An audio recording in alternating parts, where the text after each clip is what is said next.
Koneksi antar materi, modul 2.3 coaching untuk supervisi akademik. Saya Ziatatul Akmal, CGP Angkatan 10 dari SMK Syafi'iyah Bantar Bolang. Dalam video ini, saya ingin memaparkan mengenai kesimpulan dan refleksi. Kesimpulan materi, definisi coaching, di mana coaching didefinisikan sebagai sebuah proses kolaborasi yang berfokus pada solusi, berorientasi pada hasil, dan sistematis, di mana coach memfasilitasi peningkatan atas performa kerja, pengalaman hidup, pembelajaran diri, dan pertumbuhan pribadi dari coachee. Sedangkan Whitmore mendefinisikan coaching sebagai kunci pembuka potensi seseorang untuk mendapatkan dan memaksimalkan kinerjanya. Coaching dalam konteks pendidikan, di mana sebagai seorang guru, dengan semangat tutwuri handayani, maka perlulah kita menghayati dan memaknai cara berpikir atau paradigma berpikir Ki Hajar Dewantara sebelum melakukan pendampingan dan pendekatan coaching sebagai salah satu pendekatan komunikasi dengan semangat among. Dalam relasi guru dengan guru, seorang coach juga dapat membantu seorang coachee untuk menemukan kekuatan dirinya dalam pembelajaran. Pendekatan komunikasi dengan proses coaching merupakan sebuah dialog antara seorang coach dan coachee yang terjadi secara emansipatif dalam sebuah ruang perjumpaan yang penuh kasih dan persaudaraan. Paradigma berpikir coaching tersebut, di mana sebagai seorang guru perlu memiliki paradigma berpikir coaching terlebih dahulu. Paradigma tersebut meliputi yang pertama, fokus pada coachee yang akan dikembangkan, yang kedua bersikap terbuka dan ingin tahu, yang ketiga memiliki kesadaran diri yang kuat, dan yang keempat mampu melihat peluang baru dan masa depan. Untuk melakukan coaching, ada 3 prinsip. Yang pertama, kemitraan. Kemitraan ini diwujudkan dengan cara kita membangun kesetaraan dengan orang yang akan kita kembangkan. Tidak ada yang lebih tinggi atau lebih rendah di antara keduanya. Yang kedua yaitu proses kreatif. Proses kreatif ini dilakukan melalui percakapan, yaitu dilakukan 2 arah, memicu proses berpikir coachee dan memetakan dan menggali situasi coachee untuk menghasilkan ide-ide baru.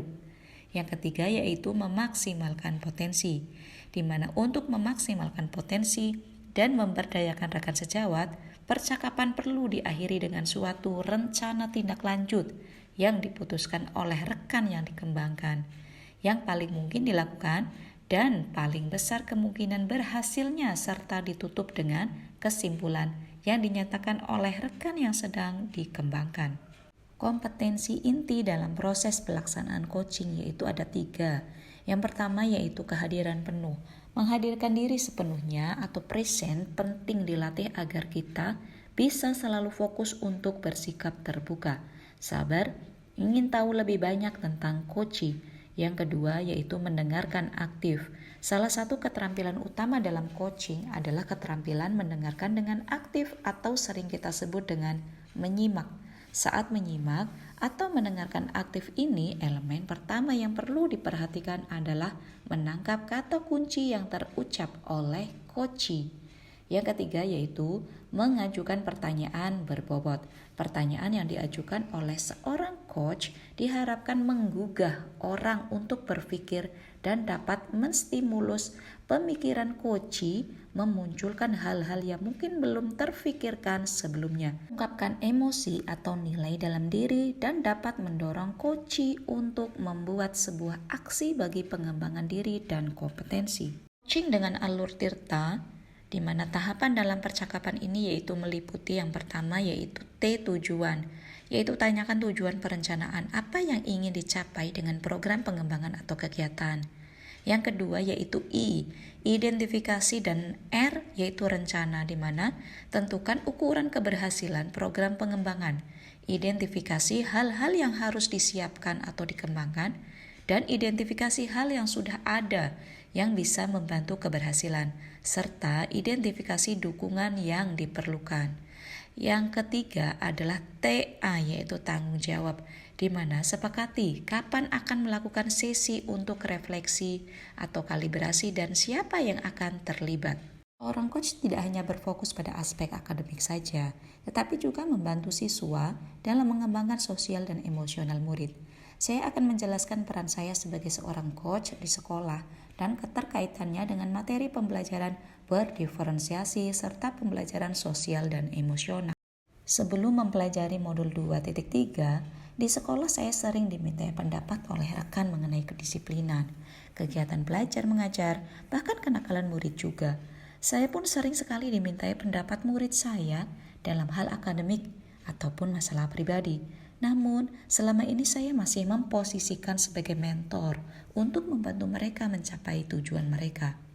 Setelah mempelajari modul 2.3 ini, saya sangat senang dan mendapatkan suatu pengalaman baru, yaitu dilatih menjadi seorang coach di sekolah. Dengan bekal ilmu yang saya dapat dari modul 2.3 ini mengenai coaching, saya dapat berperan dengan mudah membantu rekan dan murid dalam menguraikan masalah dan menemukan solusi dari permasalahan tersebut. Selanjutnya yaitu keterkaitan dengan materi pembelajaran berdiferensiasi. Pembelajaran berdiferensiasi adalah strategi proses belajar mengajar yang mengakomodir, melayani dan mengakui keberagaman peserta didik dalam belajar sesuai dengan kesiapan, minat, dan profil belajarnya dengan menerapkan 3 strategi diferensiasi yaitu konten, proses, dan produk. Dalam kaitan untuk mencari tahu tentang kekuatan dan potensi yang dimiliki coach atau murid di sini, seorang coach atau guru sudah seharusnya memiliki cara dan metode untuk dapat mengeksplorasi kemampuan diri murid dalam kaitannya untuk menyelesaikan masalah-masalah pembelajaran yang dihadapinya. Untuk menggali potensi dan menemukan solusi dari permasalahan yang dihadapi murid, seorang guru harus memiliki kompetensi inti coaching, yaitu yang pertama kesadaran penuh, di mana kemampuan untuk bisa hadir secara utuh bagi coach sehingga badan, pikiran, hati selaras saat melakukan percakapan coaching. Yang kedua yaitu mendengarkan aktif, di mana seorang coach yang baik akan mendengarkan lebih banyak dan lebih sedikit berbicara, salah satunya melalui mendengarkan aktif dengan rasa. Yang ketiga yaitu mengajukan pertanyaan berbobot, di mana pertanyaan yang diajukan seorang coach diharapkan mampu menggugah coach untuk berpikir dan dapat menstimulus pemikiran coach, memunculkan hal-hal yang mungkin belum terfikirkan sebelumnya, mengungkapkan emosi atau nilai dalam diri, dan dapat mendorong coach untuk membuat sebuah aksi bagi pengembangan diri dan lanjutan. Selanjutnya yaitu keterkaitan dengan pembelajaran sosial dan emosional.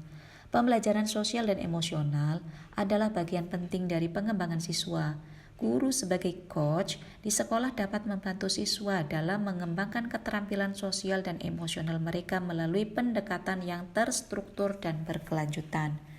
Coach dapat memberikan dukungan dalam hal ini dengan membantu siswa mengidentifikasi dan mengelola emosi mereka, meningkatkan kemampuan interpersonal, membangun hubungan yang positif dengan teman sebaya, dan mengembangkan keterampilan yang diperlukan dalam mengatasi konflik.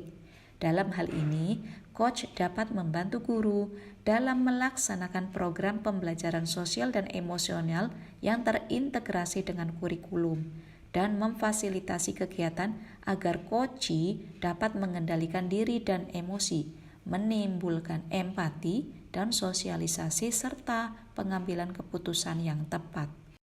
Selanjutnya, bagaimana keterkaitan keterampilan coaching dengan pengembangan kompetensi sebagai pemimpin pembelajaran? Berikut adalah beberapa keterkaitan keterampilan coaching dengan pengembangan kompetensi sebagai pemimpin pembelajaran.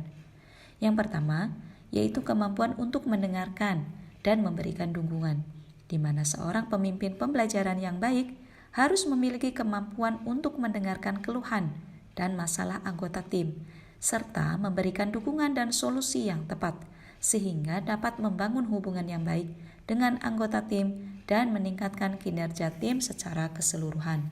Yang kedua, kemampuan untuk mengembangkan keterampilan dan potensi anggota tim, di mana seorang pemimpin pembelajaran harus mampu mengembangkan keterampilan dan potensi anggota tim, serta membantu mereka dalam mencapai tujuan yang telah ditetapkan.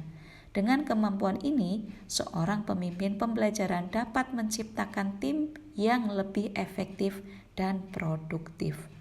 Yang ketiga, kemampuan untuk membangun hubungan, di mana seorang pemimpin pembelajaran harus memiliki kemampuan untuk membangun hubungan yang baik dengan anggota tim dan membantu mereka dalam mencapai tujuan yang telah ditetapkan pula. Dengan kemampuan ini, seorang pemimpin pembelajaran dapat meningkatkan kinerja tim secara keseluruhan. Yang keempat, kemampuan untuk mengelola konflik, di mana seorang pemimpin pembelajaran harus memiliki kemampuan untuk mengelola konflik yang terjadi di antara anggota tim dan membantu mereka dalam menyelesaikan masalah secara efektif. Dengan kemampuan ini, seorang pemimpin pembelajaran dapat menciptakan lingkungan kerja yang harmonis dan produktif. Pemikiran reflektif terkait pengalaman belajar. Saya sangat senang dan mendapatkan suatu pengalaman baru, yaitu menjadi seorang coach di sekolah.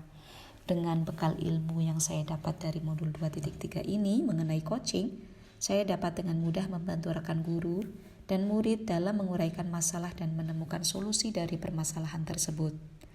Yang perlu saya perbaiki terkait dengan keterlibatan saya dalam proses belajar adalah saya harus terus berlatih mengidentifikasi dan menggali masalah baik pada saat latihan maupun praktik.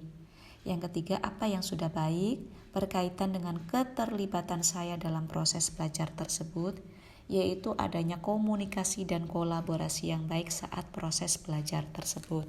Keterkaitan antara kompetensi dan kematangan pribadi memang sangatlah erat, karena dalam proses coaching mengoptimalkan kekuatan diri sebagai seorang pendidik dan bagi orang-orang di lingkungan sekitar, serta dalam proses coaching dengan alur tirta dilakukan dengan mendengarkan dengan rasa. Analisis untuk implementasi dalam konteks calon guru penggerak. Tantangan yang dihadapi dalam konteks asal CGP yaitu tantangan dalam memotivasi siswa dalam kegiatan belajar mengajar. Guru sebagai penggerak harus mencari cara untuk memotivasi siswa dengan cara yang berbeda-beda agar mereka tetap termotivasi dan terus belajar. Alternatif solusi terhadap tantangan yang diidentifikasi yang dapat dilakukan yaitu guru dapat mencoba berbagai cara seperti memberikan proyek yang menarik dan relevan dengan kehidupan sehari-hari siswa. Selain itu, guru juga dapat menciptakan lingkungan belajar yang positif dan menyenangkan. Seorang coach tidak hanya berfokus pada aspek akademik saja, tetapi juga membantu siswa dalam mengembangkan sosial dan emosional murid. Sebelum mempelajari teknik coaching, saya hanya berfokus pada pembelajaran materi pembelajaran dan penggunaan model pembelajaran, sehingga saya belum terbiasa untuk mengetahui kebutuhan belajar masing-masing siswa secara individu dan meresponnya dengan cara yang sesuai.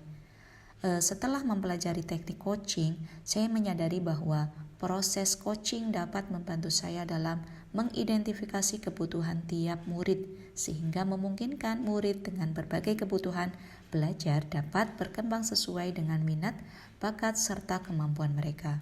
Selain itu, dengan teknik coaching, saya dapat menjadi lebih efektif dalam membangun hubungan yang positif dengan murid, sehingga dapat meningkatkan motivasi belajar murid tersebut. Demikianlah video yang dapat saya paparkan. Terima kasih. Wassalamualaikum warahmatullahi wabarakatuh.